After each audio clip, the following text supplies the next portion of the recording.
நேத்து ட்விட்டர்ல வந்து ஒரு வீடியோ பார்த்து ரொம்ப ஆச்சரியமா இருந்துச்சு. தாஜ் கவர்மெண்ட்ல வந்து கில்லி பிரியாணின்னு ஒண்ணு இருக்காமே. அந்த கில்லி பிரியாணி அப்படிங்கிற பேரே வந்து ரஜினி சார் முதல்ல சாப்பிட்டு, அவர் சொன்ன கமெண்ட்ல இருந்து தான் அந்த பேரே வந்து உருவாச்சு அப்படின்னு வந்து ஒரு செஃப் வந்து ஒருத்தர் சொல்லியிருந்தாரு. அது ரொம்ப ஆச்சரியமான விஷயமா இருந்துச்சு. எனக்கு சத்தியமா கில்லி பிரியாணின்னு ஒரு பிரியாணி இருக்குன்னு சத்தியமா எனக்கு தெரியாது. ஒரு டைம் ரஜினி சார் வந்து வித்தியாசமா ஒரு பிரியாணி வந்து செஞ்சு குடுங்கன்னு சொல்லி கேட்கும்போது, ரோகன் மசாலாங்கிற ஒரு மசாலா வந்து போட்டு, அந்த சாம்பார் சாதத்தோட கன்சிஸ்டன்சில அதாவது பிரியாணி கொஞ்சம் லிக்விடைஸ் ஆன மாரி வந்து ஒரு தன்மையில வந்து பிரியாணி செய்யப்பட்டதாகவும், அந்த பிரியாணி சாப்பிடும்போது அது எப்படி இருந்துச்சுன்னு சொல்லும்போது, கில்லி மாரி இருந்துச்சுன்னு அவர் சொன்னதுனால, அந்த பிரியாணிக்கு கில்லி பிரியாணின்னு வந்து பேர் வந்ததுனால, இதுவரைக்கும் அது கில்லி பிரியாணின்னு வந்து சொல்லப்படுது அப்படிங்கிற மாதிரி வந்து சொல்லி ஒரு வீடியோ வந்து பார்த்தேன். ரொம்ப ஆச்சரியமா இருந்துச்சு. ஏன்னா நானும் எனக்கு கொஞ்சம் பிரியாணி சமைக்க தெரியுங்கறனால, நம்ப எவ்வளோ பிரியாணி பார்த்துருக்கோம். இந்த கதை நமக்கு எப்படி இத்தன நாள் தெரியாம போச்சு அப்படின்னு ரொம்ப ஆச்சரியமா இருந்துச்சு.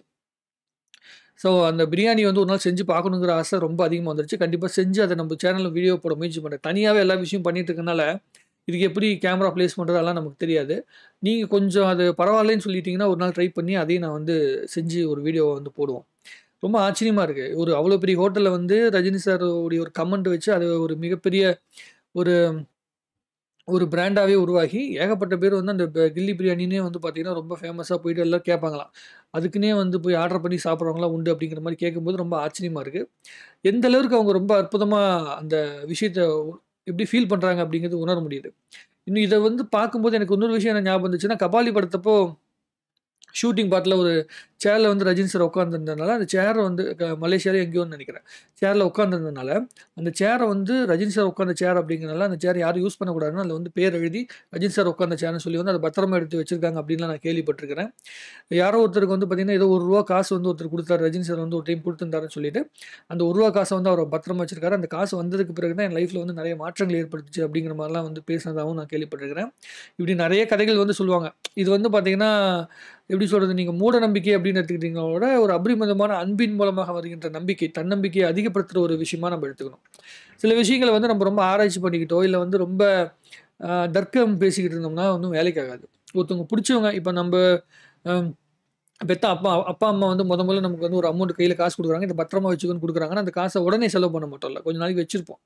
அவங்க ஞாபகார்த்தமா வச்சுக்கோ அப்படின்னு சொல்லும்போது, அத ஞாபகார்த்தமா ரொம்ப நாளைக்கு வச்சிருப்போம்ல. அந்த மாதிரி தான் இத நம்ம வந்து பார்க்கணும், உணரணும். அது மாரி தான் நம்ம இதையும் பார்க்கணும் அப்படின்னு நெனைக்கிறேன். ரொம்ப அற்புதமான விஷயம். எப்படின்னா, ஒரு ஒரு செலிபிரிட்டி அப்படின்னு சொல்றதுனால மட்டுமே இல்லாம, ஒரு பிராண்டாவே மாறுது பாருங்களேன். ஒருத்தவங்களுடைய வார்த்தை வந்து எந்த அளவுக்கு ஒரு மிகப்பெரிய பிராண்டா மாறுது அப்படிங்கிறது. அதுக்கு அவரு ஒரு பிராண்டா இருந்தா தான் அது இவ்வளோ பெரிய பிராண்டா மாறும். ஸோ சாதாரண கண்டக்டர் ஒரு பெ ஒரு 5 ஸ்டார் ஹோட்டல்ல போயிட்டு வந்து சாப்பிட போயிருக்காரு. சாதாரண கண்டக்டர் வந்து சூப்பர் ஸ்டார் ஆகி 5 ஸ்டார் ஹோட்டல்ல போய் சாப்பிட போயிருக்காரு. சாப்பிட போய் அவர் சொன்ன ஒரு கமெண்ட் வந்து ஒரு ஒரு மிகப்பெரிய ஒரு சாப்பாடோட அ ஒரு சாப்பாடாவே உருவாயிருக்கு அப்படின்னு பார்க்கும்போது ரொம்ப ஆச்சரியமான விஷயமாவும் இருக்கு. ரொம்ப எக்ஸைட்டாவும் இருக்குன்னு வைங்களேன். இத நான் நேத்து நைட்டு பார்த்ததுலேருந்தே எனக்கு இந்த கில்லி பிரியாணி செய்யணுங்கிற ஆசை வந்து ரொம்ப அதிகமா போச்சு. அத செஞ்சு அத வந்து பார்த்தீங்கன்னா, நம்ம சேனல்ல வீடியோவா போடணும். மொதல்ல சமையல் வீடியோன்னு ஒண்ணு போடுறோம். அதனால தலைவருக்கு ரொம்ப பிடிச்ச கில்லி பிரியாணி நம்மளுடைய வசதிக்கு மட்டன்ல செய்ய முடியாது. அதனால வந்து சிக்கன்ல வந்து கில்லி பிரியாணி பண்ணி நம்ம சேனல்ல வந்து வெயிட்டா போடுறேன். அது எப்படி இருக்குன்னு பார்த்துட்டு அது நமக்கு வந்து அந்த தேவையான அளவெல்லாம் சொல்ல மாட்டோம். நமக்கு எவ்வளோ தேவையோ கரெக்ட்டா வந்து சொல்லியே நான் வீடியோ போடுறேன். நீங்க பார்த்துட்டு உங்களுடைய கமெண்ட் எழுதுங்க. உங்களுடைய கமெண்ட்ட தாராளமா வந்து சொல்லலாம். நம்ம இன்னும் நெறைய பேசுவோம். ஐயோ! ரொம்ப ஆசையா இருக்கு. எப்போ பிரியாணி செய்வோம்ன்னு சொல்லிட்டு. செஞ்சுட்டு உங்களுக்கு வந்து அப்டேட் பண்றேன். உங்களுக்கு இத பத்தி என்ன தோணுதுங்கிற விஷயத்த கமெண்ட்ல எடுங்க. இன்னும் நெறைய பேசுவோம்.